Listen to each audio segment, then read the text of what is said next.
quando io mi sono immesso sul rettilineo, mi sono trovato questa macchina che mi stava venendo contro sulla mia corsia di sorpasso.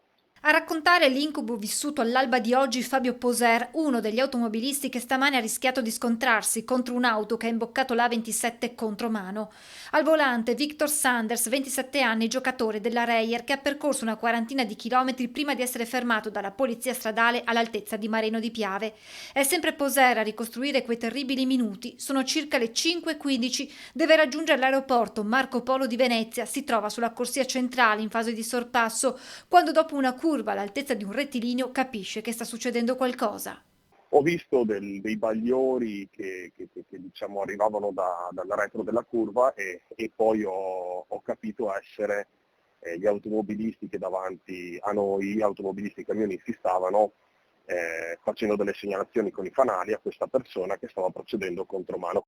Ho fatto in tempo semplicemente anch'io a fare una segnalazione con gli abbaglianti, a scartare a destra perché quanto potevo, perché avevo comunque un autoarticolato sulla mia destra, e questa macchina mi è sfrecciata alla mia sinistra e gli automobilisti e soprattutto i camionisti che erano alle mie spalle hanno continuato anche loro a fare degli avvisi luminosi con gli abbaglianti, ma questa persona non ho controllato essendo un rettilineo molto lungo sullo specchietto retrovisore, non ha mai toccato i freni.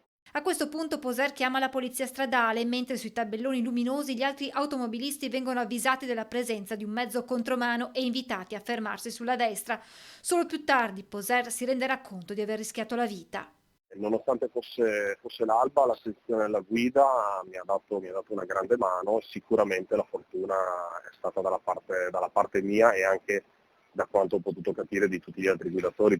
Gli agenti alla fine riescono a raggiungere l'auto di Sanders e a bloccarla. La serata del giocatore della Reyer, dopo la vittoria in Coppa, era proseguita in un disco bar di Mestre, dove intorno alle 2 erano intervenuti i carabinieri chiamati dagli uomini della sicurezza, sembra dopo un alterco tra lo stesso giocatore e un altro cliente. A quel punto il cestista si era messo alla guida della sua auto. A ricostruire gli eventi successivi la stessa Polstrada. Sanders, all'altezza della barriera di Venezia a nord, aveva divelto la sbarra, imboccando la bretella dell'aeroporto contromano e percorrendo oltre 30 km.